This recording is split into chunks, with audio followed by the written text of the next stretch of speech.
O'zbekistonda ishlab chiqarish, sanoat sohalarini rivojlantirish bilan fuqarolari turmush farovonligini oshirish mumkinmi degan savol bor. Bu juda ham qiyin masala. Nimaga? Chunki hamma yog'i Xitoy tovar bosib ketdi. Xitoy tovar haddan tashqari ko'p. Buni chiqarib tashlashning iloji ham yo'q. Buni kirgizmasligi ham iloji yo'q. Butun dunyodagi global masala bo'lyapti bu. Bu ham yaxshi, o'ziga yarasha-yu. Lekin ichki iqtisodiyotda rivojlanish, bitta innovatsiya qilsangiz, bitta mahsulot yaratsangiz, yillar davomida mashaqqat chekib bitta mahsulot ixtiro qilsangiz, bir yangilik qilsangiz, shuni orqasidan endi daromad ko'raman deb turganingizda, siz qilgan ixtironi, siz yasagan narsani sirazi Xitoydan o'shanaqa boshqacharoq varianti yoki sizga o'xshagan varianti kirib kelib, sizni oyog'ingiz tagiga tashlashadi.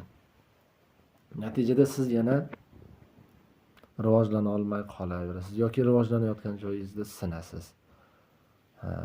Bu butun dunyo mamlakatlarida sodir bo'layotgan holat. Endi qaysi sohadan Xitoy dunyoga ta'sir o'tkaza olmaydi? Birgina ta'sir qilish imkoniyati yo'q yoki juda ham past bo'lgan soha bu qishloq xo'jaligi.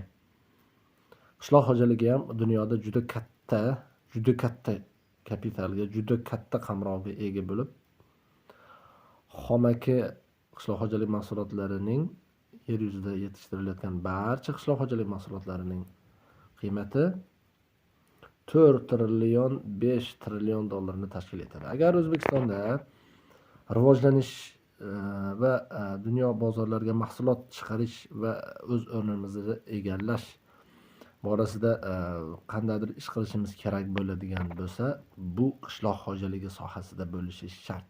Chunki sanoat, ishlab chiqarish sohalari haddan tashqari rivojlanib ketdi.